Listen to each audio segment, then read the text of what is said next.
Supreme court ने हाल ही में भ्रामक विज्ञापन के मामलों में सुनवाई करते हुए बाबा रामदेव, आचार्य बालकृष्ण को कड़ी फटकार लगाई। इसके अलावा उत्तराखंड सरकार के राज्य लाइसेंसिंग प्राधिकरण को भी जमकर सुनाया। सुनवाई के दौरान सुप्रीम कोर्ट के जस्टिस अहसानुद्दीन अमानुल्लाह ने नाराजगी व्यक्त करते हुए कहा था कि हम आपकी बखिया उधेड़ देंगे। जज की भाषा पर सुप्रीम कोर्ट के पूर्व जजों और पूर्व सीजेआई ने सवाल उठाए हैं। उन्होंने कहा है कि कोर्ट में सुनवाई के दौरान हमेशा ही संयम के मानक स्थापित किए गए हैं और इसका इस्तेमाल निष्पक्ष बहस के एक मंच के रूप में किया जाता रहा है। पूर्व जजों ने कहा कि हम बखिया उधेड़ देंगे कहना सड़क पर मिलने वाली धमकी जैसा ही है और यह कभी भी संवैधानिक कोर्ट के जस्टिस के ओबिटर डिक्टा लेक्सिकॉन का हिस्सा नहीं हो सकता है। टाइम्स ऑफ इंडिया की रिपोर्ट के अनुसार पूर्व जजों और पूर्व सीजेआई ने सुझाव दिया कि जस्टिस अमानुल्लाह को न्यायिक आचरण से परिचित करवाने के लिए सुप्रीम कोर्ट के 2 फैसलों को देखना चाहिए। उल्लेखनीय है कि जस्टिस अमानुल्लाह को पिछले साल फरवरी महीने में सुप्रीम कोर्ट के जज के रूप में नियुक्त किया गया था।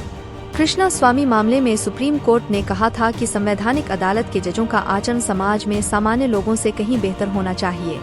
कोर्ट का कहना था कि न्यायिक व्यवहार के मानक बेंच के अंदर और बाहर दोनों जगह सामान्य रूप से ऊंचे होते हैं। ऐसा आचरण जो चरित्र अखंडता में जनता के विश्वास को कमजोर करता है या न्यायाधीश की निष्पक्षता को उसे त्याग दिया जाना चाहिए।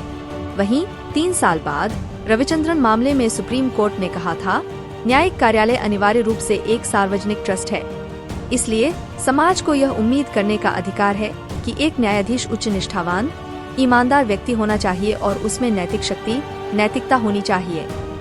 सुप्रीम कोर्ट ने बुधवार को भ्रामक विज्ञापन प्रकाशित करने के लिए पतंजलि आयुर्वेद के खिलाफ कार्रवाई नहीं करने को लेकर उत्तराखंड लाइसेंसिंग प्राधिकरण की आलोचना की। न्यायमूर्ति हिमा कोहली और न्यायमूर्ति अहसानुद्दीन अमानुल्लाह की पीठ ने दिव्य फार्मेसी के खिलाफ शिकायतों पर कार्रवाई में देरी करने के लिए फाइल को आगे बढ़ाने और 2018 से नींद में चले जाने के लिए राज्य लाइसेंसिंग प्राधिकरण के अधिकारियों की खिंचाई की। उन्होंने कहा, हमें अधिकारियों के लिए बोनाफाइड शब्द के इस्तेमाल पर कड़ी आपत्ति है, हम इसे हल्के में नहीं लेंगे। शीर्ष अदालत ने योग गुरु रामदेव और पतंजलि आयुर्वेद के प्रबंध निदेशक बालकृष्ण द्वारा भ्रामक विज्ञापन प्रकाशित करने पर बिना शर्त माफी मांगने के लिए दायर हलफनामों को भी स्वीकार करने से इनकार कर दिया।